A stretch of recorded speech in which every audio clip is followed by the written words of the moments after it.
ભરૂચ જિલ્લામાં પારસીઓના તહેવાર પતેતીની શહેરમાં ઉજવણી કરાઈ હતી। વર્ષ દરમિયાન કરેલી ભૂલોની પશ્ચાતાપ પતેતીના દિવસે કરીને શુદ્ધ થવાનું હોય છે, જે વર્ષનો છેલ્લો દિવસ ગણાય છે। પતેતી એટલે પારસી લોકોનો ખાસ તહેવાર। ગુજરાત સાથે પારસી કોમનો નાતો વર્ષો જૂનો રહ્યો છે।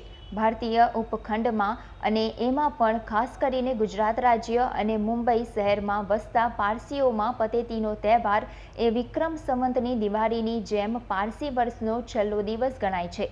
પતેતી એટલે પશ્ચાતાપ કરવો। અવેસ્તામાં પતેતનું ભણતર હોય છે। આ દિવસે વર્ષ દરમિયાન કરેલી ભૂલોનો પશ્ચાતાપ કરીને શુદ્ધ થવાનું હોય છે। એના પછીનો દિવસ નવું વર્ષ એટલે કે નવરોઝ કહેવાય છે।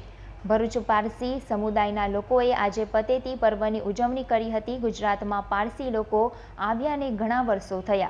પ્રજા પણ અન્ય સ્થળેથી આવી, તેમ છતાં ગુજરાત સાથેનો સંબંધ જરા હટકે છે।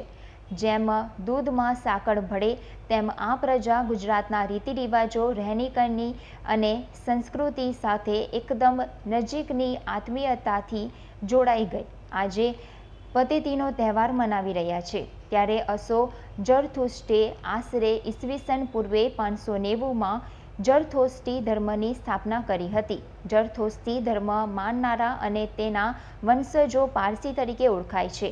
અસો ઝરથુસ્ટ્રનો જન્મ ઈસવીસન પૂર્વે 600ની આસપાસ ઈરાનમાં અજરબેજાન નામના પ્રાંતમાં થયો હતો। અસો ઝરથુસ્ટ્રમાં બાળપણથી જ કંઈક વિશિષ્ટ શક્તિ હતી, જેના કારણે તે સમયના ઈરાનના ધર્મગુરુ મોજાઈ દુરાસુરુના તેમને શિશુ અવસ્થામાં મારી નાખવાની ઘણી કોશિશ કરી, પરંતુ પ્રહલાદની જેમ તેમનો ચમત્કારી બચાવ થતો રહ્યો। તેમને થયું કે ઈશ્વર જ મારી રક્ષા કરતો રહ્યો, તેથી તેમણે ઈશ્વરની પ્રાપ્ત કરવાનો એકમાત્ર ધ્યેય અપનાવ્યો। એક દિવસ આથમતા સૂરજે તેમને ઈશ્વરના દર્શન કરાવ્યા અને જ્ઞાનનો પ્રકાશ આપ્યો। ઈશ્વરે તેમને વરદાન માંગવાનું કહેતા તેઓએ પવિત્રતાનું વરદાન માંગ્યું। ઈશ્વર તરફથી વરદાન મળતા તેઓ અસો ઝરથુસ્ટ કહેવાયા। જ્ઞાન પ્રાપ્તિ પછી એમણે ધર્મ પ્રચારનું કાર્ય કર્યું।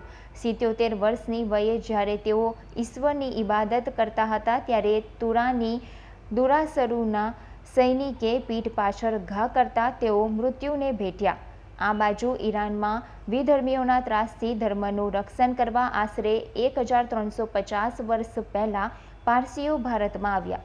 હિન્દુ ધર્મમાં જેમ વિક્રમ સંવતનો છેલ્લો દિવસ એટલે દિવાળી, તેવી જ રીતે પારસી કોમમાં પતેતી એટલે વર્ષનો છેલ્લો દિવસ। પતેતી એટલે પશ્ચાતાપ કરવો।